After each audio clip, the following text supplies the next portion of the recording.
એના કામો અને બધું એવું સારું છે, એટલે કદાચ એના જ પક્ષમાં પડે વોટિંગ. મોદી સરકાર આ વખતે પહેલું વોટ છે. ભણતરને આગળ વધારવું જોઈએ. વલસાડમાં તો રોડ રસ્તા તો સારા છે, પણ મેડિકલની થોડી ઘણી અવગણો પડે છે. ન્યૂઝ ઇનસાઇડના એક્સક્લુઝિવ પ્રોગ્રામ એટલે કે ચૂંટણીની ચર્ચામાં તમારું સ્વાગત છે. સત્તાના જે ઉમેદવારો છે તેમની પાસે જનતાના પ્રશ્નોના જવાબ માંગવા માટે અત્યારે આપણે આવી ગયા છે વલસાડ લોકસભાની સીટ ઉપર, અને આજના આ ખાસ એપિસોડની અંદર આપણા મહેમાન છે બીજેપી પક્ષના વલસાડ લોકસભાની સીટ પરના ઉમેદવાર ધવલભાઈ પટેલ.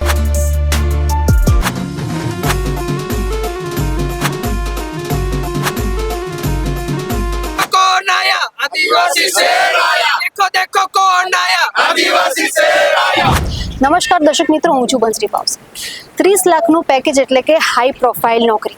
આને જ્યારે છોડીને વલસાડના આદિવાસી સમુદાય માટે વિકાસના કાર્યોના સપના જોનારા વલસાડ લોકસભા સાંસદ પદેથી ભારતીય જનતા પાર્ટીના ઉમેદવાર ધવલભાઈ પટેલ કોણ છે, આવો જાણીએ. નમસ્કાર ધવલભાઈ. નમસ્કાર. ન્યૂઝ ઇનસાઇડમાં તમારું ખૂબ ખૂબ સ્વાગત છે. ધન્યવાદ બેન.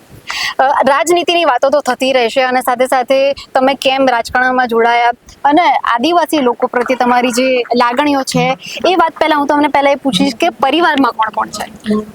પરિવારમાં મારા માતા પિતાજી છે. મારા પિતાજી હવે ઘરે રિટાયર્ડ છે. ઓકે. મારી ધર્મપત્ની છે, 2 છોકરાઓ છે. મારો મોટો છોકરો 11 વર્ષનો છે અને નાની છોકરી 3 વર્ષની છે. એટલે રહેવાનું વલસાડમાં જ છે? જી, હવે અમે પૂરેપૂરા વલસાડ શિફ્ટ થઈ ગયા છે અને હવે મારું શેષ જીવન પૂરેપૂરું વલસાડ માટે સમર્પિત છે. બરાબર.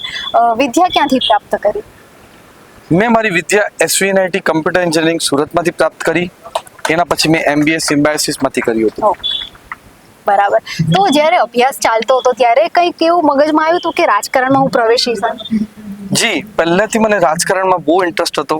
જ્યારે SVNITમાં હતો ત્યારે પણ હું બહુ સક્રિય હતો. જે કોલેજની રાજનીતિ હોય એમાં પણ હું બહુ સક્રિય હતો. ત્યાં પણ અમે લોકલ એસોસિએશન બનાવ્યા હતા.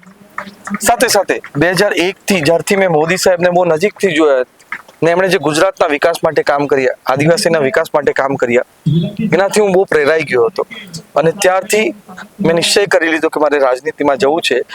એના કારણે મેં 2009માં મોદી સાહેબ અને ભારતીય જનતા પાર્ટી સાથે ભણતા જોડાઈ ગયો હતો. શું વાત છે. તમારી એક વાત બહુ ચર્ચામાં છે કે હાઈ એજ્યુકેશન લઈને પછી સારી એવી નોકરી મેળવી એમ, તો એ નોકરી વિશે તમે કંઈક જણાવો જનતાને. જી, મેં 12 વર્ષ મલ્ટીનેશનલ કંપનીઝમાં કામ કર્યું છે. પહેલા IBMમાં કામ કર્યું, એક્સેન્ચરમાં કામ કર્યું અને કેપજેમિનીમાં કામ કર્યું. એના થકી મને દેશ અને વિદેશમાં કામ કરવાની તક મળી. મેં અમેરિકામાં કામ કર્યું છે, યુરોપમાં કામ કર્યું, UKમાં કામ કર્યું, મિડલ ઇસ્ટમાં કામ કર્યું અને સાઉથ ઇસ્ટ એશિયામાં પણ કામ કર્યું. અને ત્યાંની કંપનીઓ કઈ રીતના કામ કરે છે, ત્યાંના લોકોનો રીતિ રિવાજ શું છે, એ પોતાની કંપની, પોતાના દેશ અને પૂરી દુનિયાને કેવી રીતના ઉપર લાવી શકે એ જાણવાની મને બહુ નજીકથી તક મળી. બરાબર. સામાન્ય રીતે આપણે લોકોને જોઈએ તો એ લોકોનું એવું સપનું હોય કે સારું એવું એજ્યુકેશન મેળવીએ, પછી સારી એવી નોકરી મેળવીએ એટલે પછી આમ લાઈફ સેટ એમ. પણ તમે એ જિંદગીને છોડીને રાજકારણની અંદર પ્રવેશ્યા છો, શું વિચાર હતો એના પાછળનો? જી, બહુ સારો પ્રશ્ન પૂછ્યો. મારી લાઈફ ફૂલ્લી સેટલ હતી. સારી સિટીમાં રહેતા હતા, સારી જોબ હતી, સારી પેઇંગ જોબ હતી. પણ મને એવું થયું કે હું આ વાંસદા તાલુકામાં ઝરી ગામનો મૂળ રહેવાસી છું. અચ્છા. મારો જો ગરીબ પરિવારમાંથી આવીને જે અનેક અમારી ભારતીય જનતા પાર્ટીની વિકાસના કામો હતા, યોજના હતી, એના થકી મને આટલું સારું ભણતર મળ્યું, આટલું સારું રોજગાર મળ્યું. પણ મારા દેશના અનેક લોકો હજુ પણ છે જેમને એને તક નથી મળી. તો મને એવું લાગ્યું કે મારે આદિવાસીઓ માટે અને મારા દેશવાસીઓ માટે કંઈક કરવું છે. એના કારણે મેં 2021માં નિર્ણય લીધો કે મારી નોકરી જે હતી એ મેં પૂરેપૂરી ત્યાગી દીધી. ભારતીય જનતા પાર્ટી સાથે હું વિવિધ રીતે જોડાયો અને મારું પૂરું જીવન આદિવાસીઓ માટે સમર્પિત કર્યું. બરાબર. હવે એ તમને પૂછીશ કે રાજકારણમાં આવવાનો તમને વિચાર આવ્યો, પણ આજે સાંસદ પદેથી ચૂંટાવાનો કોણે કીધું અને આની પાછળ કોણ છે? એ તો અમારી ભારતીય જનતા પાર્ટીમાં સંસ્કાર છે ને એક પદ્ધતિ છે કે આ નિર્ણય અમારું શીર્ષ નેતૃત્વ લે છે. એક આ પૂરી પ્રોસેસ છે, પાર્લામેન્ટરી બોર્ડ હોય છે અને એ બધા સાથે બેસીને ડિસિઝન લેતા હોય છે. મને એવું લાગે છે કે વલસાડ લોકસભાનો મૂળ વતની છું. આદિવાસીઓ માટે મારું દેશભરમાં કામ થયો છે, અનુભવ થયો છે. સાથે સાથે મેં આદિવાસી ઉપર 2 પુસ્તક પણ લખ્યા છે. હું એના વિશે જ તમને પૂછવાની હતી. એ પુસ્તક લખવા પાછળનું કારણ શું હતું અને એ બુકની અંદર નામ શું છે અને ક્યારે લોન્ચ કરવામાં આવી હતી? જી, તમને ખબર હશે કે જ્યારે પણ આઝાદીની ચર્ચા થાય તો આઝાદીની ચર્ચામાં આપણે પુસ્તક વાંચીએ તો ગાંધી નહેરુ પરિવારને જ મહત્વ આપતા હોય છે. પણ દરેક સમાજના લોકોએ આઝાદી માટે બલિદાન આપ્યા છે. હું પોતે આદિવાસી સમાજમાંથી આવું છું ને મને સંશોધન રિસર્ચ કરવાનું બહુ ગમે છે. એટલે પછી એક પછી એક એવા 75 ટ્રાઇબલ ફ્રીડમ ફાઇટર્સ મેં શોધ્યા. ભગવાન બિરસા મુંડા હોય કે તાત્યા મામા ભીલ હોય, રાની ગોંદ હોય કે પછી માનગઢ ધામ જેવી ઘટના હોય, એ બધું મેં પુસ્તકમાં વર્ણન કર્યું. અને તમને જાણીને બહુ ખુશી થશે કે આપણે આ જગ્યા પર ઉપસ્થિત છે એ ઉનાઈ ખાતે હોમ મિનિસ્ટર અમિત શાહ સાહેબે 2022માં એ પુસ્તકનું વિમોચન આ જ જગ્યાથી કર્યું હતું. અને બીજી પુસ્તક મેં લખી છે મોદી વિથ ટ્રાઇબલ્સ. મોદીજી જ્યારે મુખ્યમંત્રી હતા એના પછી પ્રધાનમંત્રી બન્યા અને આદિવાસીઓ માટે અલગ અલગ યોજના, પોલિસી, સ્કીમ્સ બનાવી, એના વિશે મેં વિસ્તારપૂર્વક વાત કરી છે. હવે આદિવાસી ઉપર જ તમે આવી રીતે 2 બુક લખી નાખી છે તો તમને નોલેજ તો ભરપૂર હશે. આજે તમે ચૂંટાશો તો આગામી 5 વર્ષની અંદર આદિવાસી માટે કયા પ્રકારના કામ કરવા માંગશો? જેવું મોદી સાહેબનું વિકસિત ભારત બનાવવાનો સંકલ્પ છે, અમે સાંસદ જે અમે પ્રવાસ કર્યો છેલ્લા 10 દિવસમાં પૂરા વલસાડ લોકસભાના અંતર્ગત આવતા 7 વિધાનસભામાં એકદમ અભૂતપૂર્વ પ્રતિસાદ રહ્યો છે. બધા લોકોનું સમર્થન છે, કાર્યકર્તાઓનું સમર્થન છે. એ જોતા એમના આશીર્વાદથી એવું લાગે છે કે મોદી સાહેબ પાછા 400 સીટ સાથે પ્રધાનમંત્રી બનશે અને એ મને તક આપશે સાંસદ બનવાની, તે પણ 5 લાખની માર્જિન સાથે. એકવાર સાંસદ બની ગયા પછી જેવું મોદી સાહેબનો વિકસિત ભારત બનાવવાનો સંકલ્પ છે એવું મારું વિકસિત વલસાડ બનાવવાનો સંકલ્પ છે. વિકસિત વલસાડ લોકસભા. કયા 5 મેજર કામ કરવા ઈચ્છો છો? વલસાડને શું ભેટ આપવા માટે ઈચ્છો છો? Valsad Lok Sabha it's one of the most unique Lok Sabha of India. જી. એનું રીઝન છે કે વલસાડ લોકસભાના અંતર્ગત અહીંયા તિથલ જેવો દરિયા કિનારો પણ છે, એકદમ લાંબો દરિયા તટ છે. તો અહીંયા સાપુતારા જેવું હિલ સ્ટેશન પણ છે. અહીંયા વલસાડ લોકસભામાં ઇન્ડસ્ટ્રીયલ બેલ્ટ પણ છે, વાપી, સરીગામ, ઉમરગામ. સાથે સાથે આટલો મોટો ટ્રાઇબલ બેલ્ટ છે, વાંસદા, ધરમપુર, ડાંગ, કપરાડા. એટલે આ બધા એરિયાનું કસ્ટમાઇઝ અને યુનિક ડેવલપમેન્ટ આપણે કરવું પડશે. આપણે જેટલા પણ આ સીશોર છે, તિથલ જેવા દરિયા કિનારા છે, આપણા સાપુતારા જેવા હિલ સ્ટેશન છે, એને એકદમ પ્રોપર ટુરિસ્ટ ડેસ્ટિનેશન તરીકે ડેવલપ કરવાનું એ મારો સંકલ્પ છે. સાથે સાથે વલસાડ લોકસભામાં બહુ સારા તીર્થ સ્થાનો આવ્યા છે. શબરીધામ આવ્યા છે, 13 જ્યોતિર્લિંગ આવ્યા છે. શું વાત છે? જી, 13 જ્યોતિર્લિંગ વિશે તો ખ્યાલ જ નહોતો. જી, ધરમપુરમાં છે. ઓકે. તો એને પણ સારી રીતે આપણે જેવા અંબાજી બનાવ્યા છે, પાવાગઢ બનાવ્યા છે, કાશી વિશ્વનાથ બનાવ્યા છે, તો અહીંયા પણ આ બધાને એકદમ ભવ્ય મંદિર બનાવવાનો એ મારો સંકલ્પ છે. ત્રીજું, વાપી, સરીગામ, ઉમરગામમાં ઇન્ડસ્ટ્રીયલ એરિયા છે, તેને વધુ વિકાસનો આપણે વેગ કેવી રીતના આપી શકીએ, સારી પોલિસીસ, સારી સ્કીમ્સ, સારા પ્રોજેક્ટ્સ કેવી રીતે લાવી શકીએ, એ મારો ત્રીજો સંકલ્પ છે. ચોથો સૌથી મહત્વનો અમારો આદિવાસી એરિયા, જ્યાં વિકાસની સૌથી વધારે જરૂર છે, જ્યાં મારું સૌથી વધારે પ્રાધાન્ય આપવાનું મારે કામ કરવાનું છે. ત્યાં જલ, જમીન ને જંગલના પ્રશ્નો અને અમારા આદિવાસી એરિયામાં જ સારી રોજગારની ફેસિલિટી, સારી મેડિકલની ફેસિલિટી, સારી હોસ્પિટલ્સ અહીંયા જ મળી જાય એ માટે મારે કામ કરવા છે. હજુ પણ રસ્તા અમારી સરકારે બહુ સારા ડેવલપ કર્યા છે. મેં ડાંગનો 3 દિવસ પ્રવાસ કર્યો અને મને પણ એકદમ સરપ્રાઇઝિંગ હતું કે દરેક એરિયા ત્યાં રસ્તાથી જોડાયેલા હતા. તો હજુ એવા રસ્તા સારા બનાવવા છે, બ્રિજીસ બનાવવા છે. પાણીની જે પણ સમસ્યા છે એ પણ અમે નિરાકરણ કરશું. પણ એ અમારી સરકારનું પ્રોમિસ છે કે આ વિકાસ કરશું, પણ અમારા જલ, જમીન કે જંગલને જરા પણ વિનાશ નહીં થવા દેશું. પ્રકૃતિની સાથે રહીને કામ કરવા પ્રકૃતિની ઈચ્છો છો. સાથે રહીને કામ કરશું.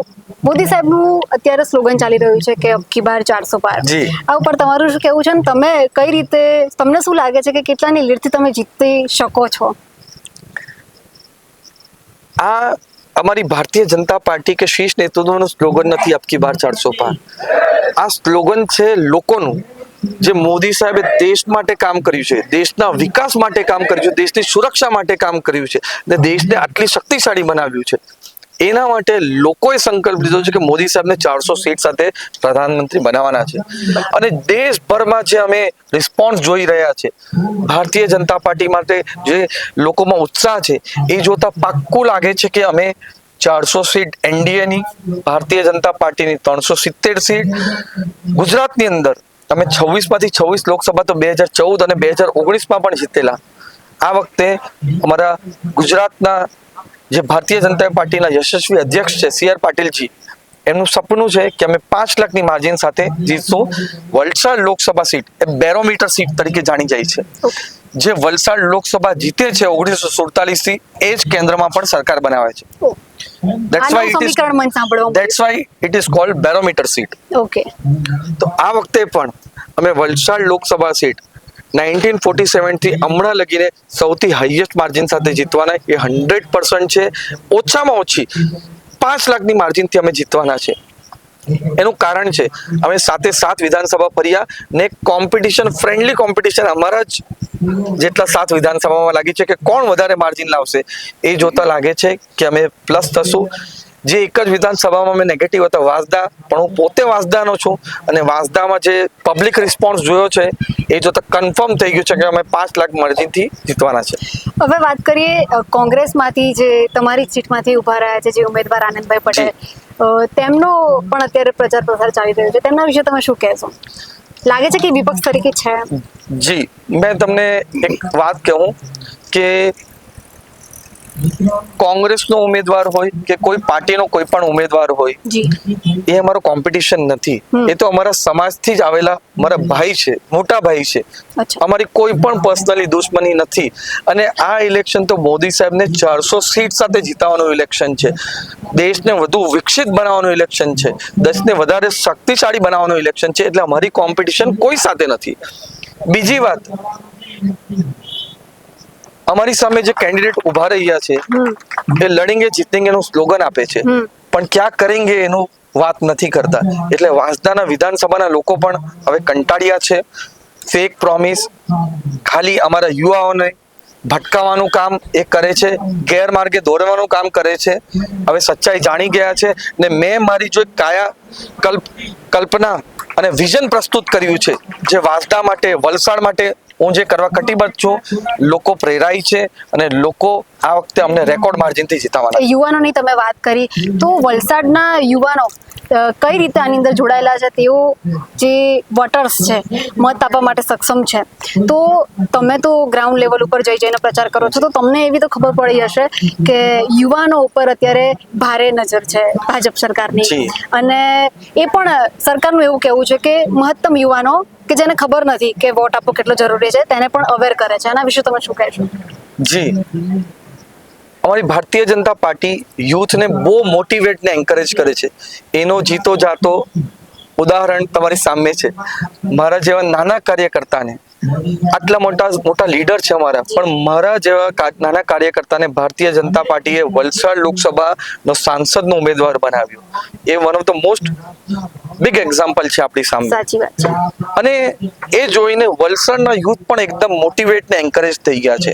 અમે જેટલા જગ્યાએ પ્રવાસ કર્યા એ બધા યુથ જોડાવા લાગ્યા છે અને યુથ વોલેન્ટરી અમારી સાથે પાર્ટિસિપેટ કરે છે. તમને બહુ યુનિક એક મેં એક્સપિરિયન્સ કહ્યું. કાલે એક અહીંયાનું સૌથી ફેમસ ટ્રાઇબલ મ્યુઝિક ગ્રુપ છે DJ Anand Chitri and group, જેમણે એક જ ચાલે આદિવાસી ચાલે સોંગ બનાવ્યું હતું. એ આ ગુજરાતના આ વિસ્તારમાં બહુ જ ફેમસ સોંગ છે આદિવાસીઓમાં. એમણે મારા માટે સોંગ બનાવ્યું છે, એક જ ચાલે ધવલ પટેલ જ ચાલે, એક જ ચાલે મોદી સાહેબ જ ચાલે.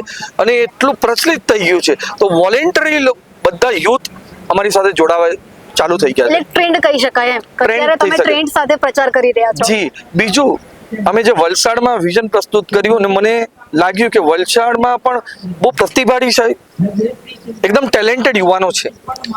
આઈટી ક્ષેત્ર, ડિજિટલ ક્ષેત્ર એ બહુ સ્ટ્રોંગ છે, પણ એ લોકો બોમ્બે જવું પડે છે, પૂના જવું પડે છે, બેંગ્લોર જવું પડે છે.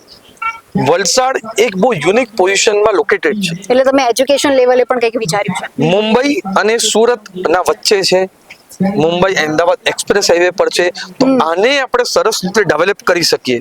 વલસાડ એઝ અ સિટી, અહીંયા આઈટી અને ડિજિટલનું આપણે કંપનીઝ લાવી શકીએ, સારી ઓપોર્ચ્યુનિટીઝ આપણા યુથને આપી શકીએ. તો જે વલસાડના યુવાનો, વલસાડ લોકસભાના અંતર્ગત આવતા યુવાનો બહાર જાય છે, એમને અહીંયા જ સારી જોબ મળી જશે અને ઘરમાં રહેવાની તક પણ મળશે. છેલ્લે હું તમને પ્રશ્ન એ પૂછવા માંગીશ કે ન્યૂઝ ઇન્સાઇડના માધ્યમથી તમે જનતાને શું કહેવા માંગશો? મેં ન્યૂઝ ઇનસાઇડના માધ્યમથી લોકોને એ જ કહેવા માંગુ છું કે મોદી સાહેબે જે 10 વર્ષમાં વિકાસના અનેકો કામ કર્યા છે, એના માટે મત આપો અને આવનારા 2047 લગીને જે મોદી સાહેબનો વિકસિત ભારત બનવાનો સંકલ્પ છે, એના માટે ભારતભરમાં વોટ આપો. અને વલસાડમાં અમે જે વિકસિત વલસાડ બનાવવાનો સંકલ્પ લીધું છે, અલગ અલગ ડેવલપમેન્ટની કસ્ટમાઇઝ ડેવલપમેન્ટ કરવાનું જે અમારું સપનું છે, એની સાથે તમે જોડાવો ને અમારું વચન છે ને પ્રોમિસ છે કે અમે વિકસિત વલસાડ બનાવીને રહેશું.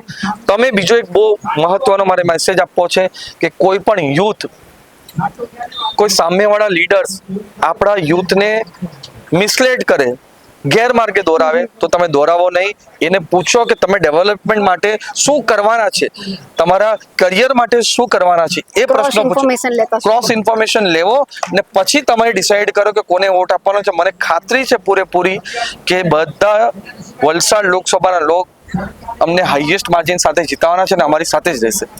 તમને બેસ્ટ ઓફ લક ચૂંટણી માટે અને ન્યૂઝ ઇન્સાઇડના સમય આપવા બદલ ખૂબ ખૂબ ધન્યવાદ. થેન્ક યુ બેન.